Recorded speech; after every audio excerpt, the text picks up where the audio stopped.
Passing all USMLE steps in 2 years and while being on a full-time job really makes me proud. And even if you passed any of them, you should be proud too.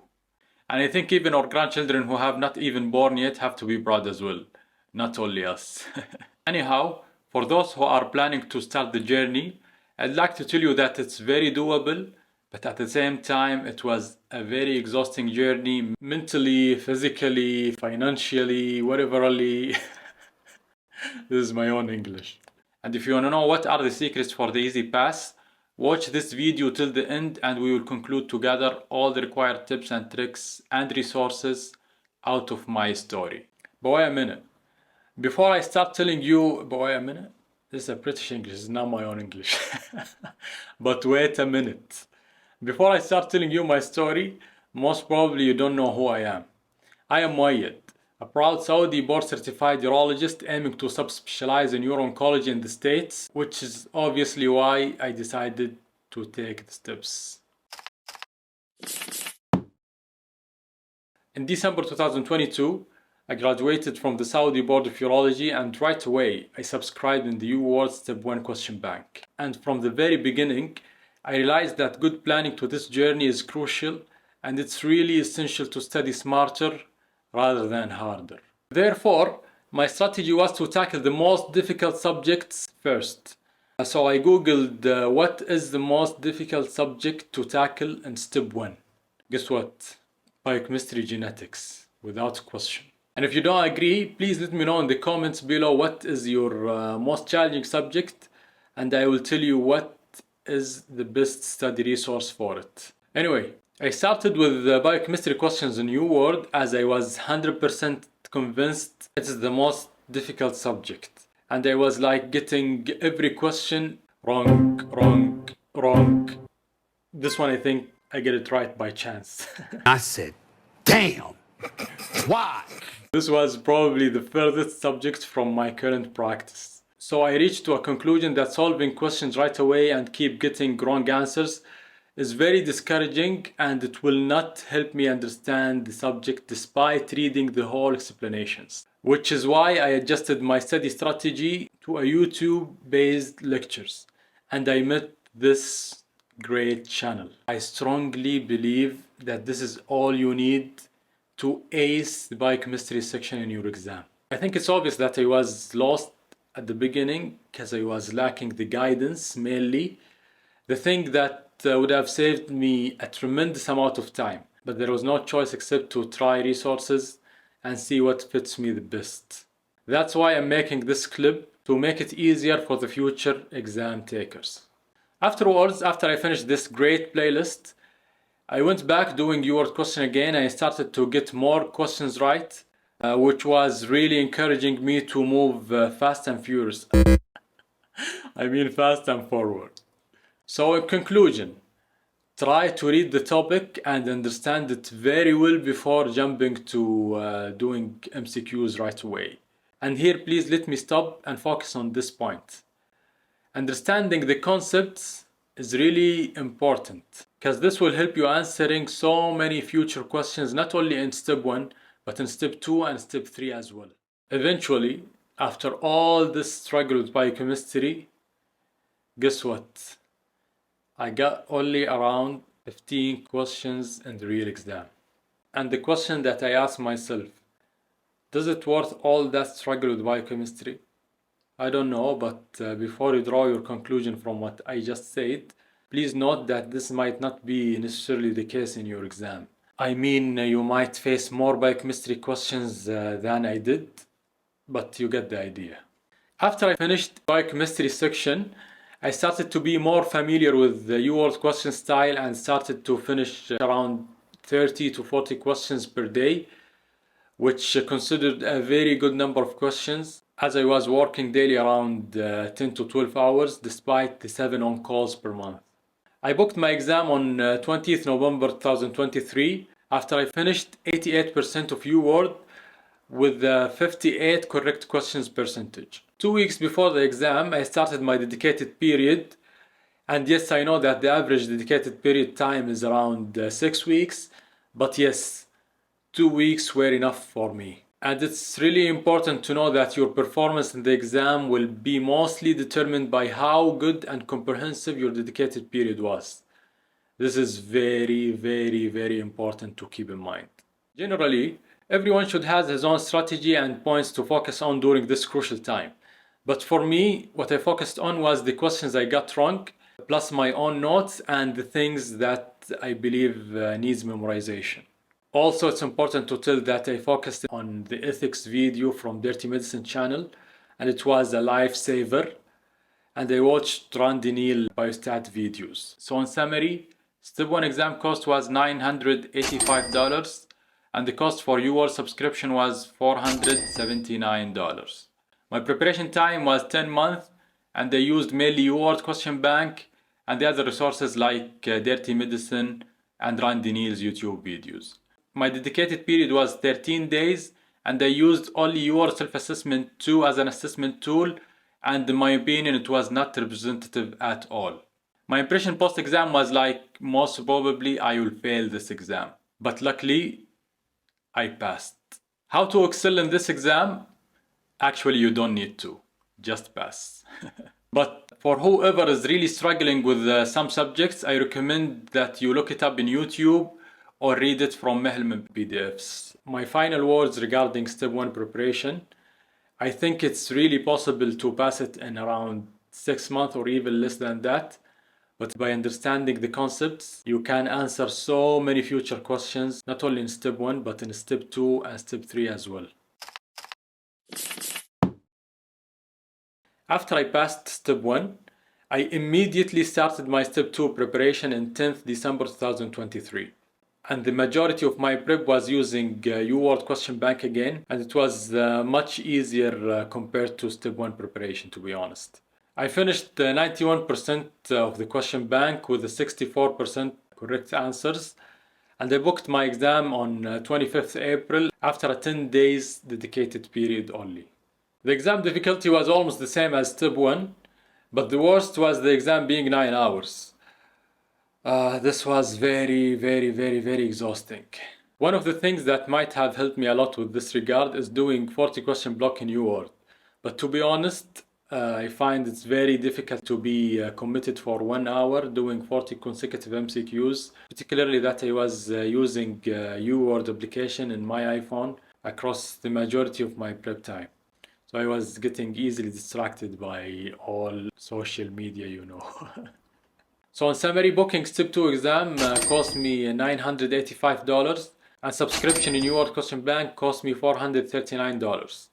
My preparation time was 4 months, and I used mainly UWorld, Dirty Medicine videos and others. I finished 91% of the question bank with a 64 correct answer percentage, and my dedicated period was 10 days. I had no any self-assessment.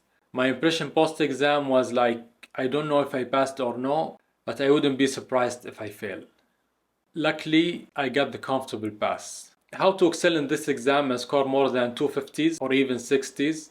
This is a very important question here because we all know that Step 2 CK nowadays is more important than Step 1.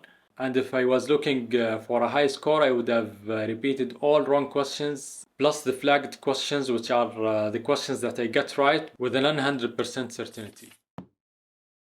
In order to be an ECFMG certified physician and be able to practice medicine in US as an IMG, you need to pass the OET exam, which is an English language test for healthcare professionals. The test examines the 4 domains of the English language: reading, writing, speaking, and listening. The passing score is 300 for writing and 350 for the rest. My prep time for OET exam was 5 weeks only, and I'd say it's more than enough, particularly if it was guided by a tutor, which I highly recommend, and I will let you know why. I know lots of people who took the exam multiple times and wasted probably double or even triple the amount of money that they would have spent if they passed from their first attempt. That's why I'm a big fan for a subscription with a tutor in order to ace the exam from the first trial. So in summary, sitting for OET exam cost me $587 plus the tutor fees that varies between one tutor to another. My prep time was 5 weeks only, And regarding the resources, for the reading, I think it can be practiced alone, but having a tutor will help you know all the required tips and tricks to get the correct answers so fast. Regarding the writing, you can subscribe to E2 website where you can have your letters corrected. For listening, there are plenty of YouTube playlists where you can screenshot the questions and solve them while the clip is running as if you are in the real test. Hello, doctor. Good morning. Yes, good morning. What can I help you with today? Doctor, I'm getting a throbbing pain in my right shoulder. How long have you been experiencing this pain?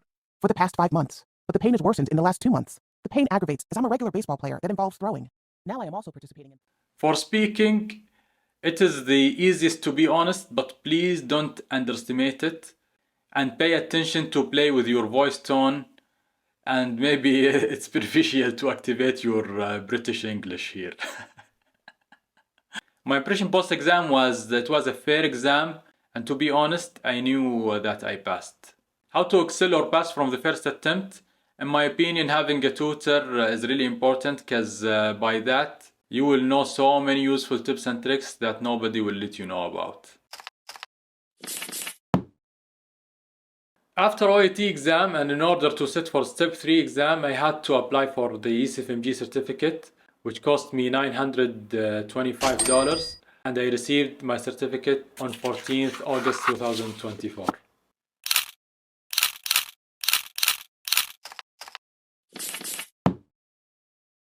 On 1st of December 2024, and after 3-month break from studying, I started my prep for step 3, and I booked my exam on 25th and 27th January 2025.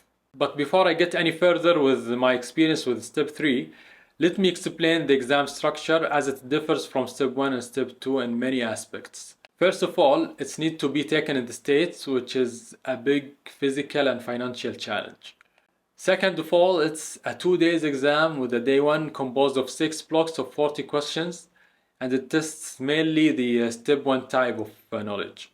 Day 2 is divided into 2 parts. The MCQ part, which is composed of 6 blocks as well, but each block of 30 questions, not 40, and it's generally about the prognosis and management plus risk factors. Second part is composed of 13 computer-based case simulation, which is known CCS Cases.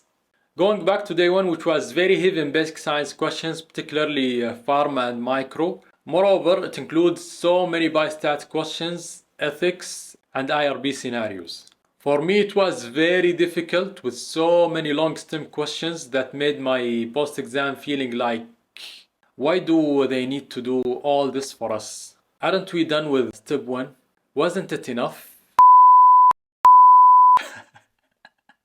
For pharma and micro questions, I depended mainly on Devine intervention podcasts, and it was, to be honest, very beneficial and informative. Pharmacology questions were mainly about mechanism of actions of drugs, and the microbiology questions were mainly bug identifications type of questions. And if I had to take the exam again, God forbid, I would do the same, to be honest, because I didn't struggle with them during the exam. But for whoever wants to crash the exam and score above the 90th percentile, maybe he should do first aid as well. For biostat, I used mainly UWorld question bank and Randy Neal videos, but if you want to score higher, I suggest that you purchase the UWorld isolated biostat module. For IRB and ethics, I depended mainly on UWorld, but I think that was not enough, to be honest.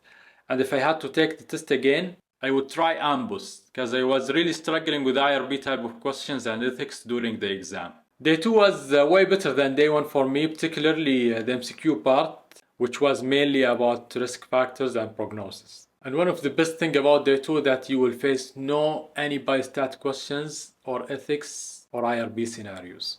I prepped for it mainly from UWorld, and I finished 54% only with a 60% correct answers. I read Mehlman Risk Factor PDF, which was so beneficial for day 2, and I recommend you read it even prior to day 1, because I faced a couple of risk factors questions in day 1 as well. There are 2 more PDFs that I found them beneficial too, and I will put their links in the description. Regarding the cases, they were not difficult at all, to be honest, but for me, they were very stressful to solve during the exam. Particularly when you start getting a negative update, or even if the patient is not improving. It was really stressful. Generally, they are very doable if you practice them well in the ccscases.com, which is a very nice website.